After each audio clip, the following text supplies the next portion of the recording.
Hey everyone, Joel from Archery Supplies here, and today we are having a look at the MK Archery X-Core limb.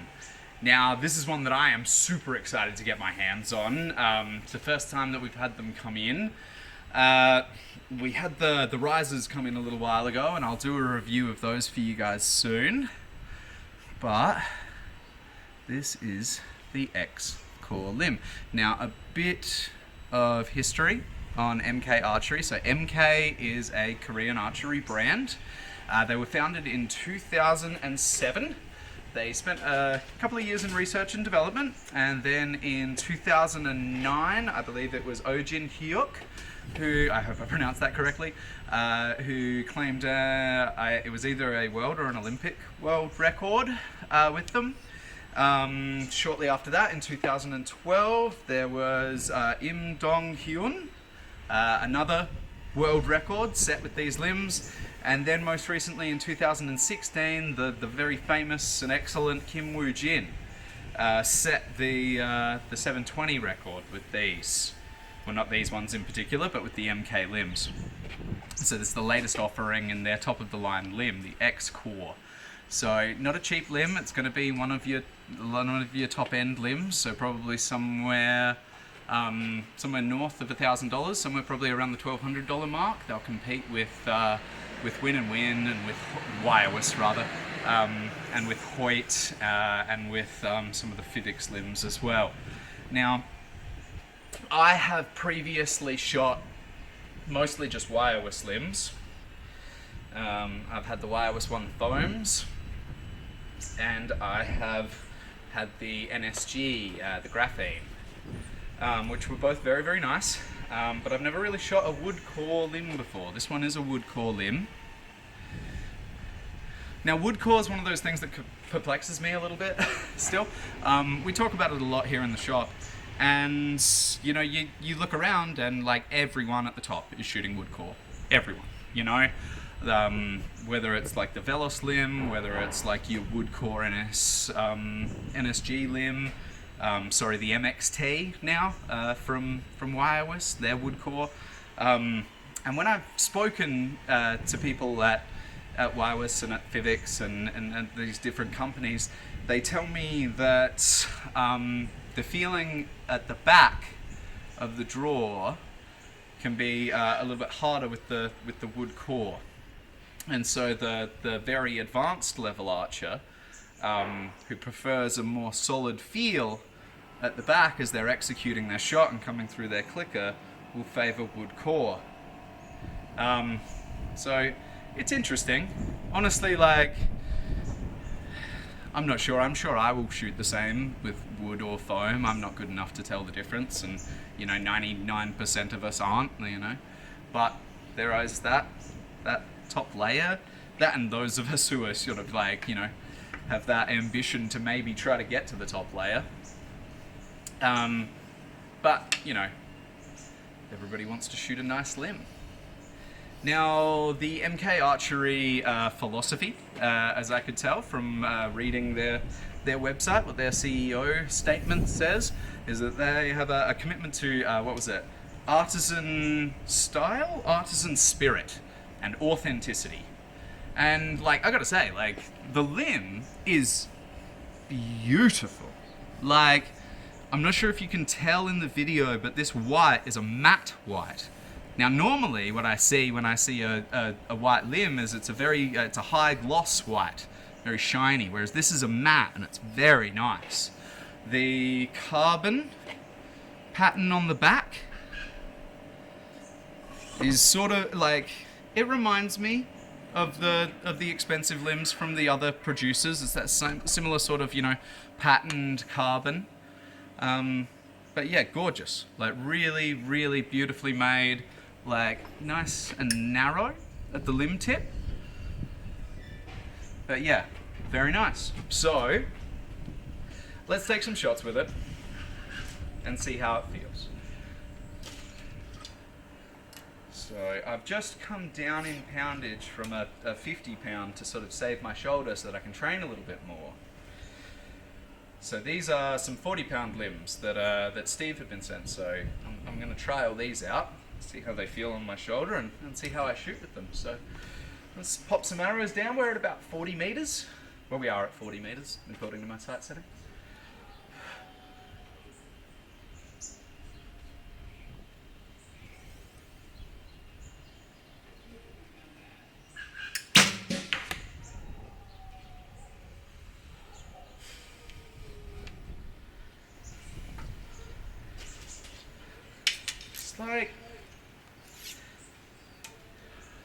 Like, you know, when you talk about vibration, you're like, that's a recurve bow. Like, mind you, I have stacks of weight for a recurve on my bow. I've probably got about 8 ounces on my back, each of my back bars, and about 9 or 10 on my front with big rubber dampeners. So that's going to take a fair bit of shock out, but it did feel a little.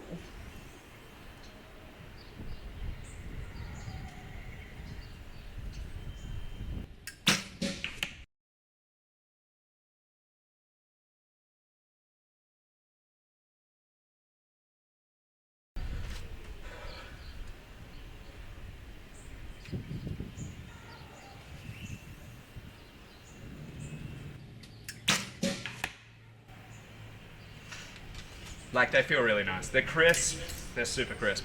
That little hint of vibration that I thought I felt at first, like, minimal. Like I said, I'm coming off of some Wireless One foam limbs, like the same. It's tricky to tell, honestly.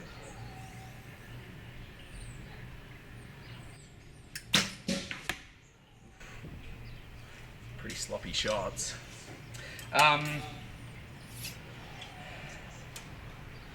Look, I've looked at like the draw force curves and the, you know, like those kind of visual aids and graphs to try and get a better understanding of like how the limb feels, but you know, when you're looking at data that's trying to represent just how you're feeling something in your body, like, I can't really tell the difference between expensive limbs.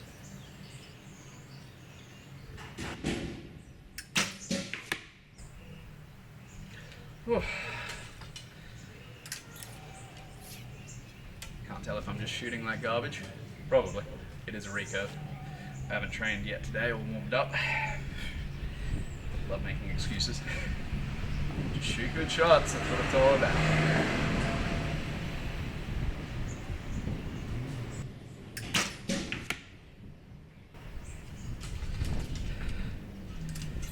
But I decided that we'll compare these against some limbs, but like I said, because it's so close with the top end limbs, comparing one to another, like, for me to describe that to you, it would be very unsatisfactory. It would be, oh, they're pretty much the same. You know, you might be able to tell the difference if you were able to try some out and try out multiple sets of limbs, if you're lucky enough to be in the position to do so. It's a bit better. It's all about flow with recurve. Got to be flowing through the shot. If I'm stuck holding and aiming and executing, like, all bad. But if you flow through that shot, it's really quite nice. But yes, normally for most people, we're not going to have the opportunity to try out multiple sets of limbs and compare them and all of that sort of stuff. So how do you purchase with confidence then? You purchase expensive limbs. Much as it kind of sucks to say it, you purchase the expensive set of limbs, and whether you go with Wireless, whether you go with Physics, whether you go with MK, like, you're going to get a quality product that shoots very well for you.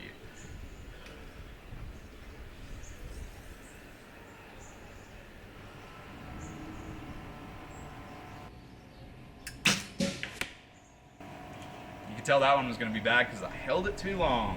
But anyway, so to purchase with confidence, purchase the more expensive limb. You know, I've gotten a cheap set of limbs here, which actually we might swap to those now, even though, like, I've certainly not shot a particularly impressive group. Let's switch over to the inexpensive limbs, and I'll see if I can sort of talk you through the differences that I feel with them, and Whether that carries over drastically down on the target or not, we'll find out. So let's quickly just do that now. Now don't ever string or de-string your bow the way I do. I never recommend it because these are beautiful and expensive, and if you put a twist in them by stringing it or de-stringing it without the appropriate stringer, you know, too bad. So don't do that. I shouldn't either. Very naughty. Alright, the limb that we're going to be changing over, like I said, very cheap limb. So don't think of this as a WNS versus MK comparison video. This is more of a cheap limb versus an expensive limb comparison. Oh. Pop these ones in. Now these are the same poundage, they're the same length. I did want to put them through a chrono, but unfortunately the chrono's battery is dead, but they potentially produce a lower speed. They are also a wood core limb though, so we're comparing like with like. But that being said, the MK is a $1,200 limb, this is a $150 limb, so the difference could potentially be significant. Alright. So, I had always thought that kind of like the lower cost limbs are fine. Like they're not the greatest, but they work just fine. And that was because I'd never shot a higher poundage cheap limb. When I very first started out, I bought cheap limbs, but like everybody should when they first start out with recurve, because you will get stronger, and you will want to pull a heavier poundage bow. So I started out with, I think they were Samick Ideal. They were about $150 limb, and I thought they were fine. I thought they were great. You know, I had no baseline for comparison, so what did I care? I shot pretty well with them. I enjoyed them. Now that I need to go to a lower poundage for training purposes, I thought I don't want to spend $600 or $700 or more, up to $1,000 potentially or more, on a set of training limbs. So I'll just go and grab the $150 ones at 44 pounds, and I'll throw them on my bow, and you know, we'll shoot them like that, you know, and they might feel a little bit rougher, but I'll shoot just as well, and it'll all be dandy. I did not have that experience. So let's have a look and see where these go, see how it feels.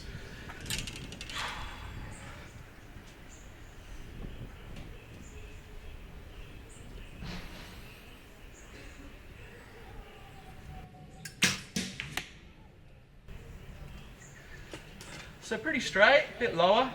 It feels like a tuning fork though. In comparison, the shock in the hand, like before I was like, oh, maybe I feel some, I was having to really look for it. With this thing, it's like beating my arm off.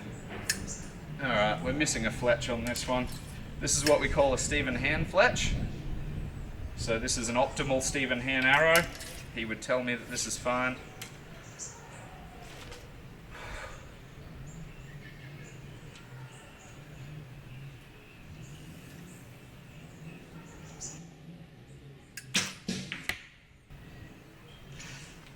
Pretty close to the other one. Still, it's low on the target, so obviously it's slower in comparison to the MKs. Really wish I'd shot a better group with those MKs for you. Sorry, guys.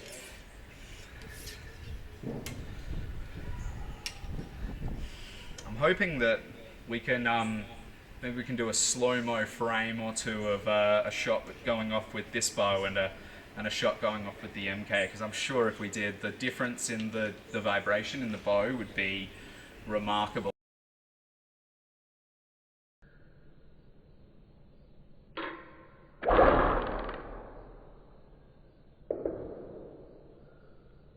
can see just how much it's shaking, and like even with all of this weight on it. That, and so the feel when I am at full draw with this limb, like it could only be described as slop. Like with the MK, the draw force as I'm coming into anchor, it's a very consistent build, and it feels, you know, like not hard, but I've got something to expand against there. Whereas this, when I'm back here with it, I could expand and collapse kind of at will, because the thing just doesn't feel that, I don't know, consistent, I guess is the word. Like if I come back to it now, like, it just, yeah. Alright, last one.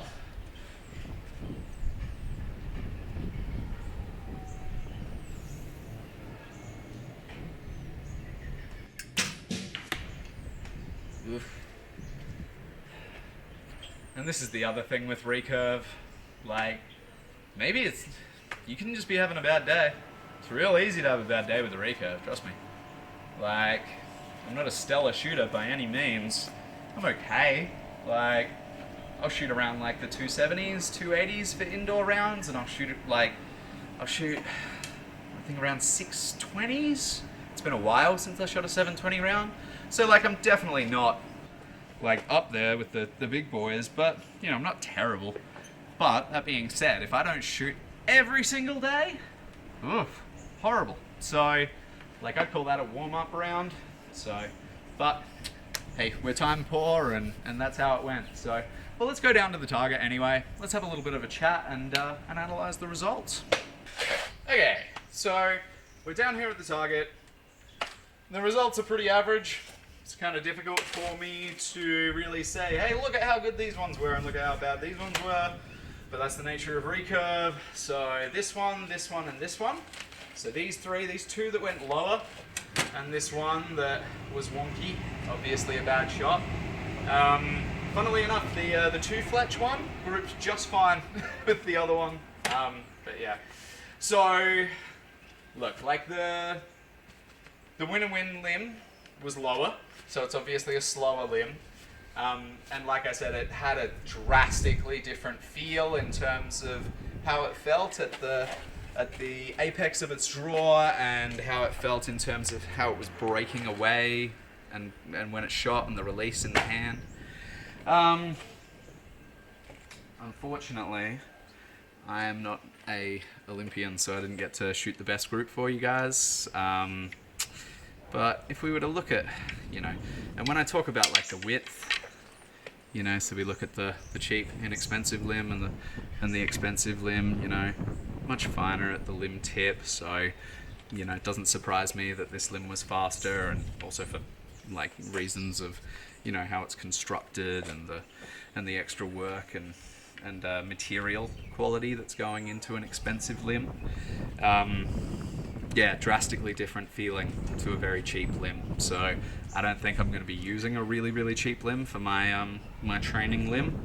Although, you know, looking at that group today, it doesn't really matter because I suck too much for it to matter. But that's neither here nor there. We'll get better. We've got a month before nationals, so training. But yeah, I think like I said, the main takeaway for me would be that, like, if you want to have like just confidence in the product that you're purchasing, and you don't have the ability to shoot a bunch of different limbs or really speak to people that you trust, who have the knowledge and the experience and shoot really, really well and can pass on the information, the best way to ensure that you're just going to get a quality product is to just sort of buy the quality product and go to the higher end of town. It'll be that if you bought these, you would buy new ones, I don't know, in a week, 2 weeks, a month, I'm not sure. At some point you get sick of them and you go, I should have just bought the expensive one in the first place. This was a waste of money.